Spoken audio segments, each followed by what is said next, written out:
Hey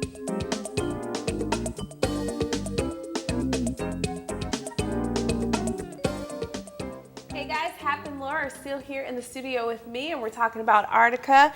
Now it's a 2-day event. Tell us what goes on Saturday and what goes on Sunday, and when and where. Well, it's an all-day thing starting late morning. You can see a whole lot of installation already up when you show up. There will be periodic performances scheduled throughout the day. The Boat of Dreams parade that Hat mentioned earlier starts off at 1 o'clock, so you don't want to be late for that. Right. The music all late afternoon starts pretty interesting after that. And I know there will be a real live wedding. Yes. No way. It's Is this the first in 12 years? Yeah. Yes, there was a wedding happening right after the parade, or Anything right before the can happen. parade. Right before the parade. Yes. You know. So you guys have some planned things and then Yeah. some unplanned things. What do you do about the unplanned? Do you just...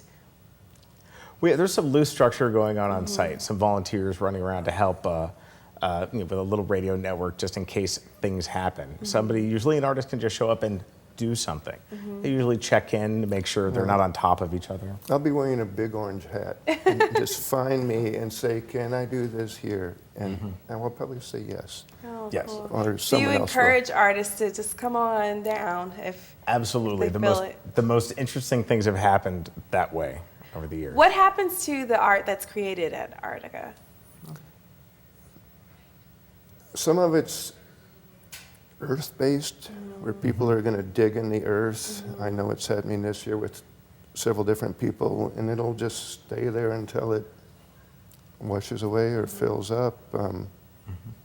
Some of it you burn. Some of it we burn, some of it's performance. Some Yeah. of it's going to float away in balloon form, I know. Oh, wow. Some of it might show up at another festival, another place somewhere else, or in another gallery around town.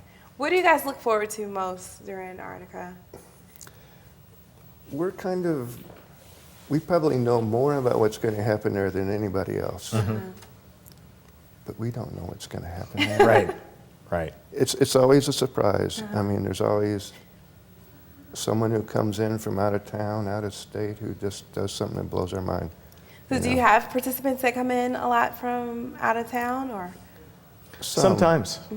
But I would say every year there's someone who comes in from out of town who does something that's wow. Wow. What's one of the most interesting things that you've seen the last few years that happened?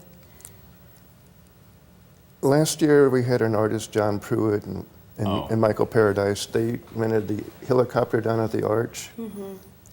And one of them was up above with the camera, the other one was down below with a bullhorn.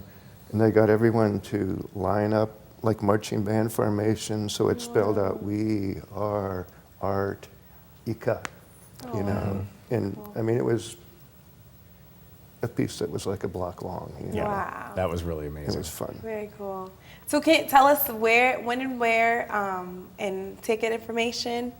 There are no tickets. It's open to the public. Anybody can come. There's no vending that happens on site, so you got to bring your snacks and your drinks you're on your own. All that's there is the art provided and the entertainment that people wanted to bring. So, and it's, where do we say it is? Lewis and Dixon Streets, the Okay. corner of Lewis and Dixon. It's October 12th and 13th. Which is downtown, just north of the Arch. Go to the River Road in front of the Arch, which is Lewis. Go north until you're surrounded by artists. Wow.